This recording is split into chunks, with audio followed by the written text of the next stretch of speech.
A long, long time ago, there was a young man who ran away from home. After spending the last of his mora, he trod through the cold of winter, shivering in his threadbare clothes. Suddenly, the young man found himself stepping out onto thin air, and he fell through into a strange place. But before he could react, a voice rang out from somewhere in the distance. "This is the secret home of Nicola Coco, the great mage everlasting.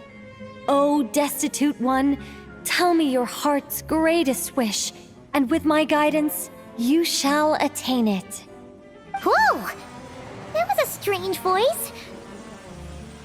Nicola Coco. Who's that again? Do we know her?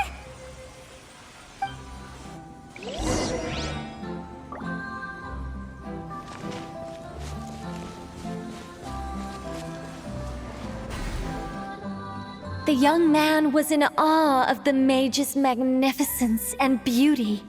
After a lengthy silence, he solemnly declared, "O great mage from afar, how beauteous and wise you are!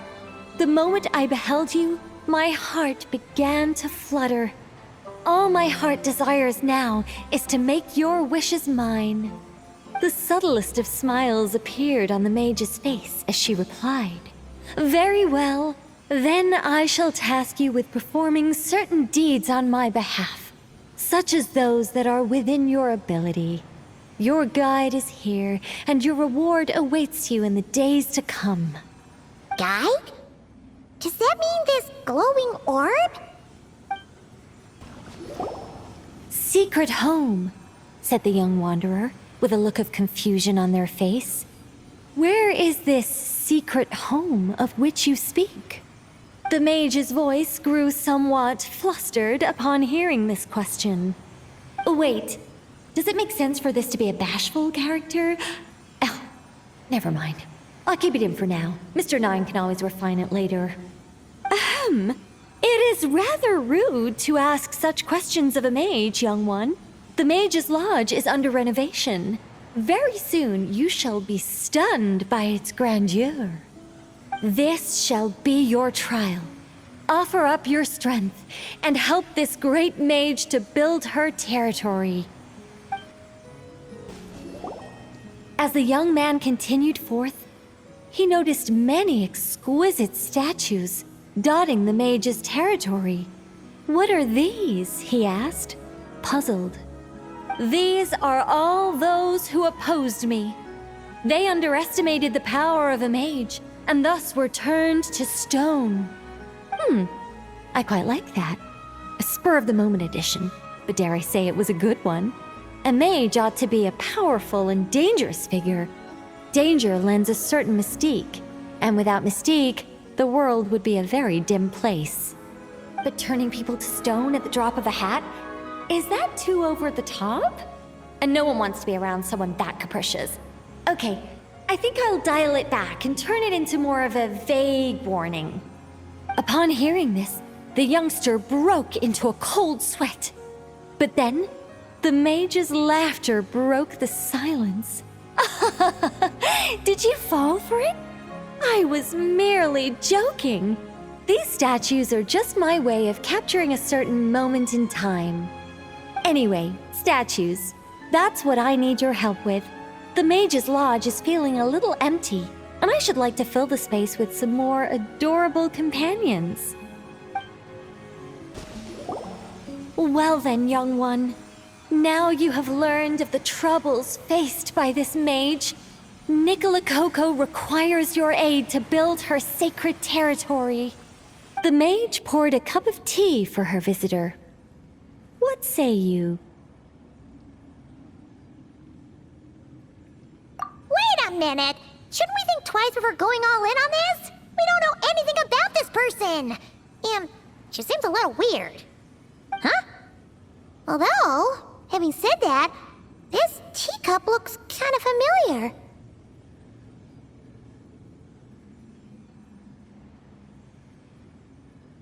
Nicola Coco. Ah! Is it Mage N? Nicole? Correct. What do you think of my story? see. It's not finished yet, surely. What happens to the characters in the end? I haven't decided yet. I need to renovate my home first. Perhaps I'll have a burst of inspiration after that. Anyway, if you can hear my voice, I assume that means you're currently in Nodcry. In which case, could I trouble you to gather a few things for me? Exactly. I'm thinking of building a few more statues to decorate my home, but I'm lacking inspiration at the moment. So, I was thinking you could take some photos to give me some ideas. Are you serious? Alright then, leave it to us! Wait here. We'll head out and see what we can find. And remember to finish the story once the statues are done.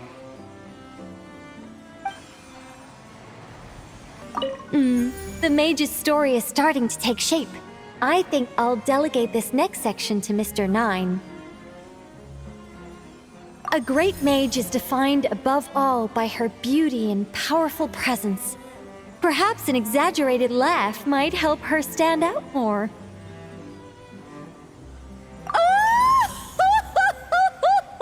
It looks like someone has been bewitched by the power of the great mage everlasting. Is that laugh too annoying? No, it'll be fine. It's all in writing anyway. No one will hear it out loud. My renovation plan is complete. But where to start? Everyone knows you can't just conjure a house out of thin air. Or could I? Alchemy could work. The only raw materials I need are bricks and wood. Yes, I'll go with that. Far easier than building everything by hand. A mage's home has to look very different from an ordinary house. I'm just not sure what that means in practice. One thing's for certain, though. It has to be an ancient, mysterious, and otherworldly place that will endure for hundreds, even thousands of years. Yes, that's good. Just what people would expect from a mage, although in truth, it's not so much me capturing moments in time as moments in time that have captured me. Well, don't just stand there. Go complete the task that the great mage has assigned. And remember, I don't want to see anything dull and dreary. I need photos that are bursting with life, so I can capture the soul and character of the subject. Don't be thinking that carving a statue is just about shapes and proportions. The most important thing is to capture the spirit of the subject in the moment the photograph is taken. All right, got all that? Hey, look over there! Are those finches? Oh, they look pretty lively, don't they? Seems like a good first photo. Let's see. Where should we go for the next photo? Oh, we saw a squirrel statue earlier, didn't we? Do you think Nicole likes squirrels? Let's snap a few photos to take back.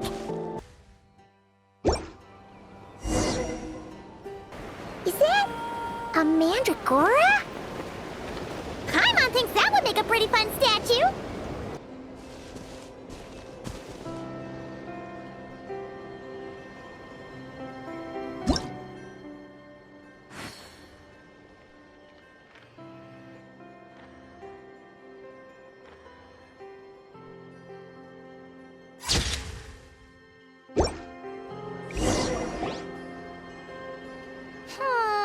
Some of these shots are pretty good, but they didn't get any from the front. Let's wait for it to turn around. Yes! That's the one! That's the money shot! Ah! Help! Oh, that was scary. I wasn't expecting it to jump us like that. Go on, Traveler. You got this. Whew. That should do it. Paimon kept all the pictures safe. Let's go back to see Nicole. Hey, Nicole! We're back! That was quick. You two worked very fast. It's nothing. But, how do we get the photos to you? You can hold on to them for now. I'll be there in a couple of days. We can talk more about the statues then. Sure thing! See you in a couple days!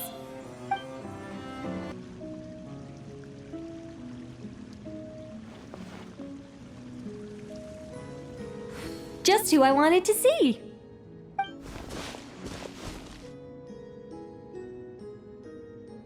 I'm delighted with the photos you took.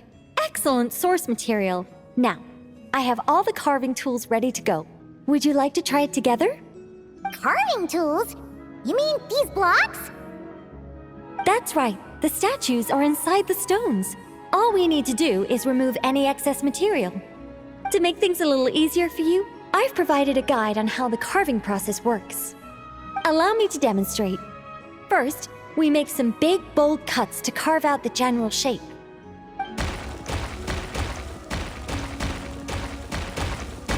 The numbers on the stones represent the amount of material you need to keep in a given column.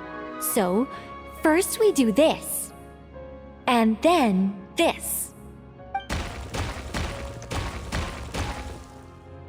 Oh, it's starting to take shape!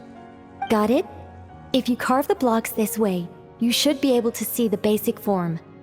Then, you just need to add some finishing touches, and voila! Wait, what? It suddenly changed in the blink of an eye! How'd you do that? A great mage doesn't reveal her secrets that easily. Just behold and be amazed. You got the basic carving process down, yes? Focus on that and leave the finishing touches to me. Much obliged. Alright, let's give this a shot! What the? This is way more difficult than the one you walked us through! Oh, sorry, wrong one. That's the one I was going to work on. Yours is over here. Whew, well that's a relief. Let's go! Do you still remember Nicole's process? The numbers represent the amount that we need to keep per column. So, if the number is 0, that means we gotta remove the whole thing. And if it says 3, that means we just mark the whole thing as keep, right? Now, we just need Nicole to add the finishing touches. You got rid of all the extraneous stone, yes? Let me take a look.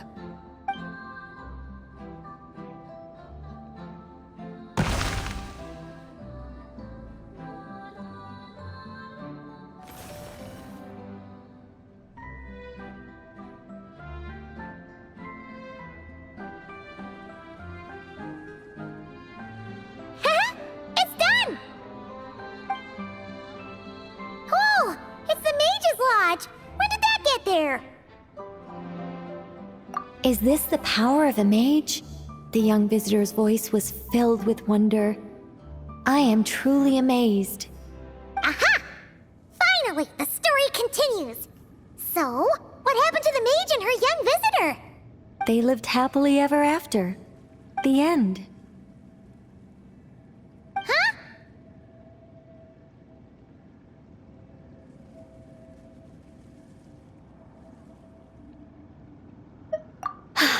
Tough customers, huh? Well, if you're that eager to hear it, I suppose I'll take it from the top.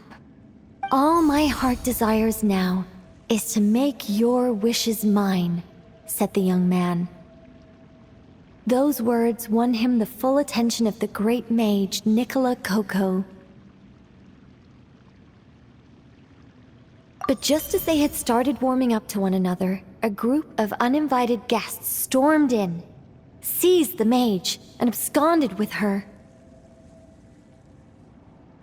As the youngster stood there in shock, a new mage by the name of Alenus appeared. She signed a contract with the youngster, bestowing the power of magic upon them. But after making it through a grueling training program, they would come to discover another conspiracy operating in the background. As it turned out, the great mage Nicola Coco was an alien entity. Her true identity was the first daughter of King Meowtress, the third of Planet Meow. She had come disguised as a mage as part of a secret plot to trick the entire world into worshipping Planet Meow. Oh, great mage! Have you been lying to me all this while? The youngster's voice trembled as their heart began to break. Leave me.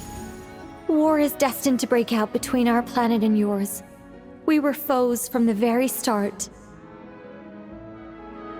The mage turned her face away, refusing to let anyone see the tears welling up in her eyes. But the youngster bravely reached out and grabbed her by the arm, swearing to never leave her. Moved by this display of passion, the mage decided to rebel. But in that moment, Alenus, who had once aided the youngster, now took the side of the king. Alenus had been Meowtress III's second daughter all along. She had only helped the youngster in the hopes that her sister might be incited to treason, thus giving her the chance to usurp Nicola's place in the line of succession.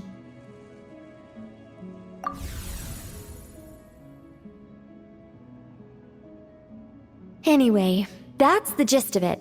In the end, the youngster, who by this point had turned into a cat, worked with the mage to successfully foil the king's plot. Then, they returned to the mage's lodge together and lived happily ever after in peace and quiet. The end. That was amazing! This story has everything! True love, rebellion against injustice. That can't be helped. All creations escape the controlling grasp of their creator eventually. We angels are a case in point. Once, we were tasked with guiding human beings, but because some of us chose a different path, our entire race was punished. If even the heavenly principles can't fully control their own creations, what chance do I stand? Fate is always ineffable, and yet I still hope I can guide those I meet towards a happy ending to their tale. That applies to characters in my stories as well. Anyway, the story's over now, and I'm running a little low on energy. Next time I've got a good story to tell, I'll share it with you, all right?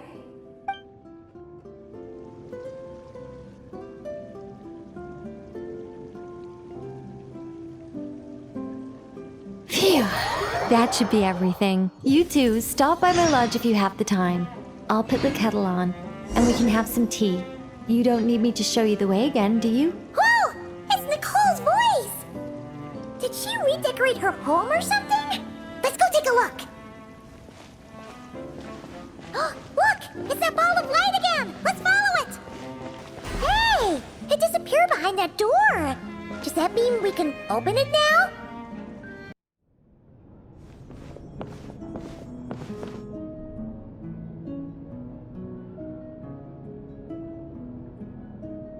Welcome.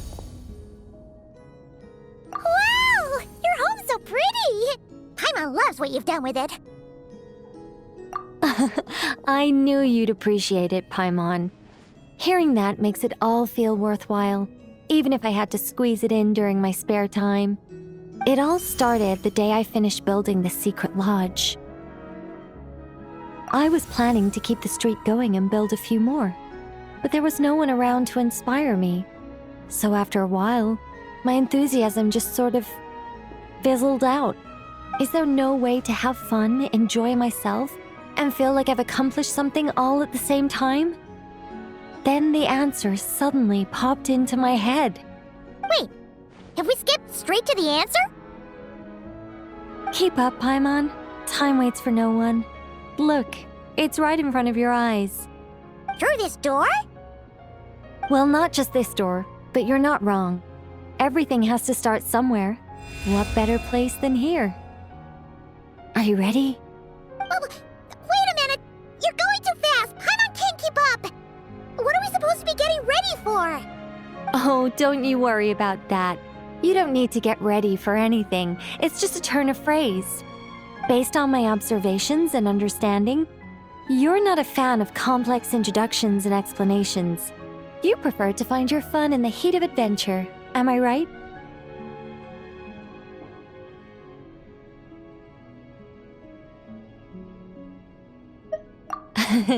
Glad to hear it. In that case, brace yourselves. I don't plan to hold back. You know us angels. We just can't resist the satisfaction of guiding adventurers to treasure. Well, seeing as the goal is to be kind and help others find happiness, why shouldn't I start by giving my own friends a few happy pointers? So, I had a sudden stroke of genius.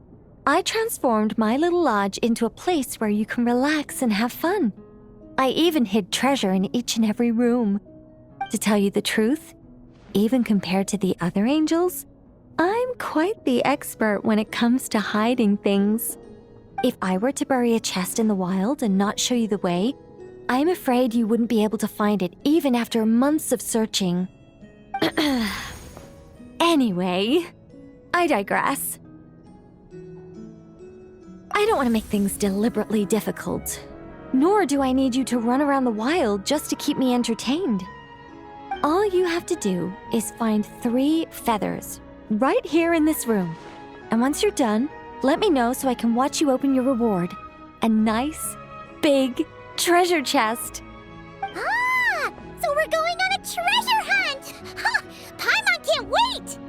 Exactly! A treasure hunt. It's going to be so fun. Was that a little much? Don't worry, it's incredibly simple. Just put your thinking caps on, search high and low, and claim your prize at the end. It's exactly the sort of escapade you two excel at.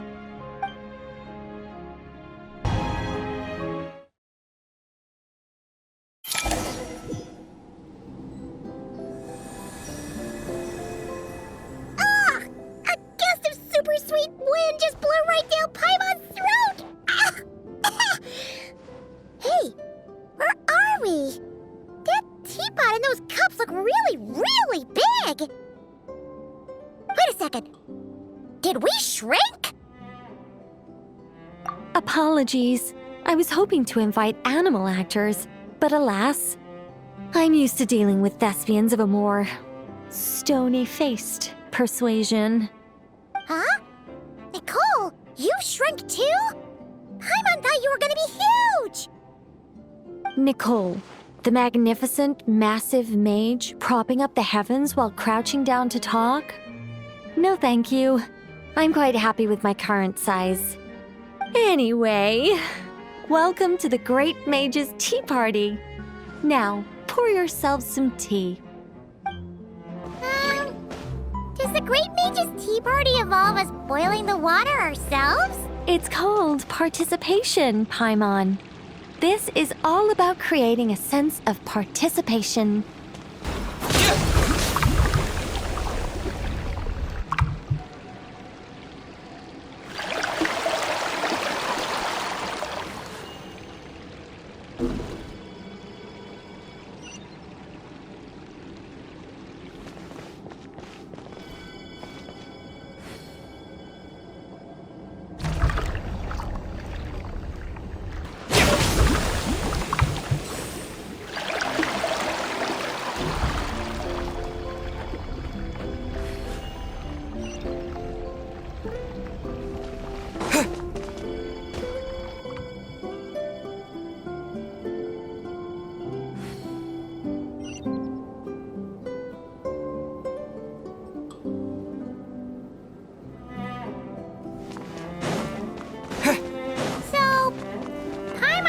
We need to add sugar ourselves too?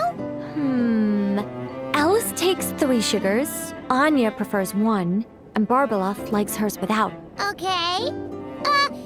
Should Paimon be writing this down? No need, no need. I'm just thinking out loud.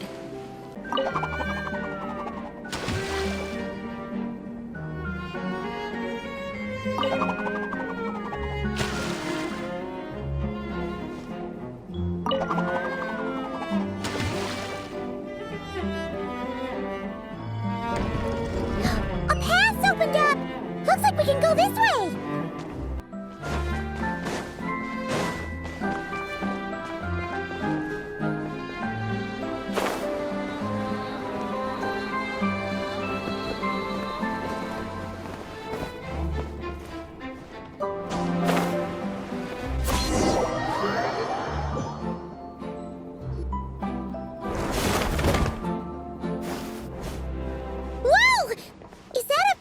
giant mandragora statue?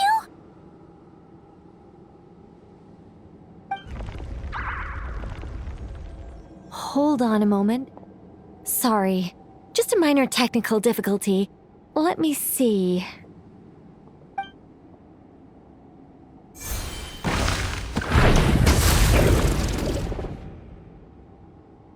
It's moving! Hey, is this thing attacking us? Aha! Much better. What do you mean, much better? Come on, it's barely attacking you. You can handle a little spirited tickling, can't you? Besides, this is the perfect opportunity for the traveler to show off some skills.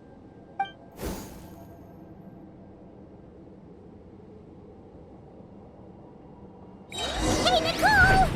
Help us out here, will ya? All right. Heaven's will, make mine. And look, the tea's still nice and warm. Just right, in fact. Did you just plan this whole thing just so you could sit back and enjoy this moment yourself? Come now. This is your reward. You were the ones who earned it after all. Go on then. Open it up.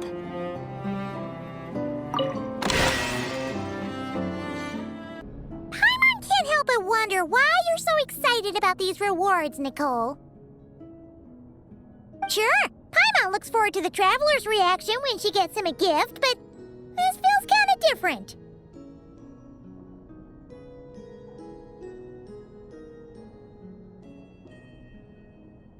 Oh, don't worry about that. I don't mind. At worst, my answer might shatter a few illusions you have about the angelic race. If you thought we were all selfless, benevolent beings, the truth may make you think again. As for your question, my dearest Paimon, my excitement has nothing to do with sharing the joy of those I guide. Instead, it derives from completing the duties I am burdened with. Huh? It all started with the birth of the angels. We were entrusted with the mission to love all living beings on this land. But unlike the gods who came after, our ability to perceive emotion was crude and undeveloped. Most of the time, we simply executed our orders from above, like automatons following commands.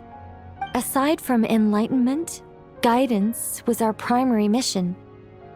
It was one of the few instincts retained by my former peers after they were stripped of their wisdom. Upon completing our missions, we gained a certain sense of joyous relief. It was the most intense emotional experience an angel could normally undergo. Isn't it kind of sad? Maybe, but I prefer not to think of it as something worthy of pity. After all, not even the great ruler of the firmament can deny the truth of the emotions in my heart right now. Besides, guiding others is a good thing in itself, don't you think? If you don't mind, could you come back a little while later? I still need to check that the other rooms are all in working order. Welcome to the Mage's Lodge. Oh, wait. It's just you two. I'm not in Nodcry at the moment. I'm actually in Sumeru watching a Rishbalin tiger baring its teeth at me. There's tea on the table, though. Help yourselves. O ye of little faith, rest assured that a mage's teapot will only ever be filled with freshly brewed tea. Sorry, gotta go. It's charging right at me. What a brave little kitty. Building my mage's lodge was quite a rewarding experience. But as everyone knows, any mage worth her salt owns more than one garden. It's time to pick a new location, I think. There is actually a very simple reason for it. If I only ever built one home, I might have to wait forever before someone stumbles in by mistake. Not that I'm looking to build a bustling tourism hotspot or anything, but it would be a little embarrassing if no one ever visited at all. It'd be a bit like spending days preparing for an extravagant birthday banquet, only for no one to show up on the day. And that is why I must expand my territory. A mage's power and might must be witnessed by the outside world, if only once in a while. Unbelievable. Mr. Nine has refused to help me write my masterpiece. She said, it might be best if you wrote this one yourself, considering the highly complex world building. I cajoled and pestered her all I could, but it was to no avail. Believe me, I'd finish it myself if I could. That was my intention from the beginning. I wanted to finish a work of my own to prove a point to her, but it didn't work out. The moment the ending popped into my mind, my creative drive was extinguished. You two may well be the only people in this world to ever hear the tale of Nicola Coco, the mage from Planet Meow. So please, do not forget her, and do not forget her adventures.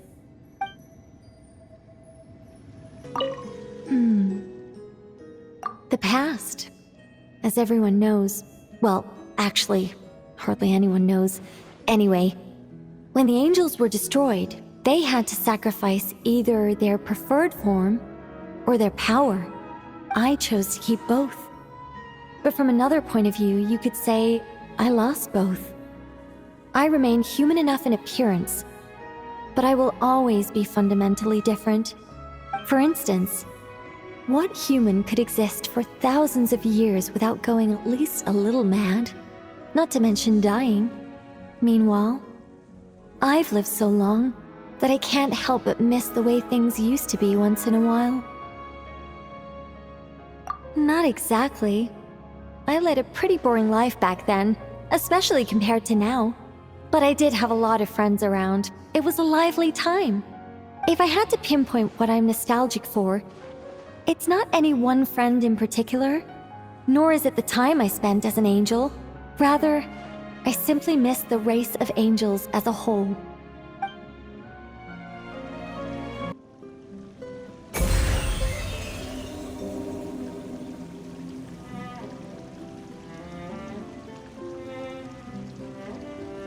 My oh my, the final product has exceeded all my expectations. If anyone actually does stumble in here by mistake, I'm sure they will be truly awe-inspired by this mage's might. Well, that all depends on the sort of person they are. Guidance can encourage complacency and entitlement if you're not careful. If someone is eager to rely on their own abilities like you do, then I'll gladly help them. But if they're the type of person who pins all their hopes on the mage's power while doing none of the work themselves... Would you really turn them into a statue? No, nothing like that. But I would guide them out of this place to the nearby Curatorium of Secrets. I'm sure Nefer would know how to deal with them much better than I do. Those who seek to reap without sowing ought to pay the price, don't you think?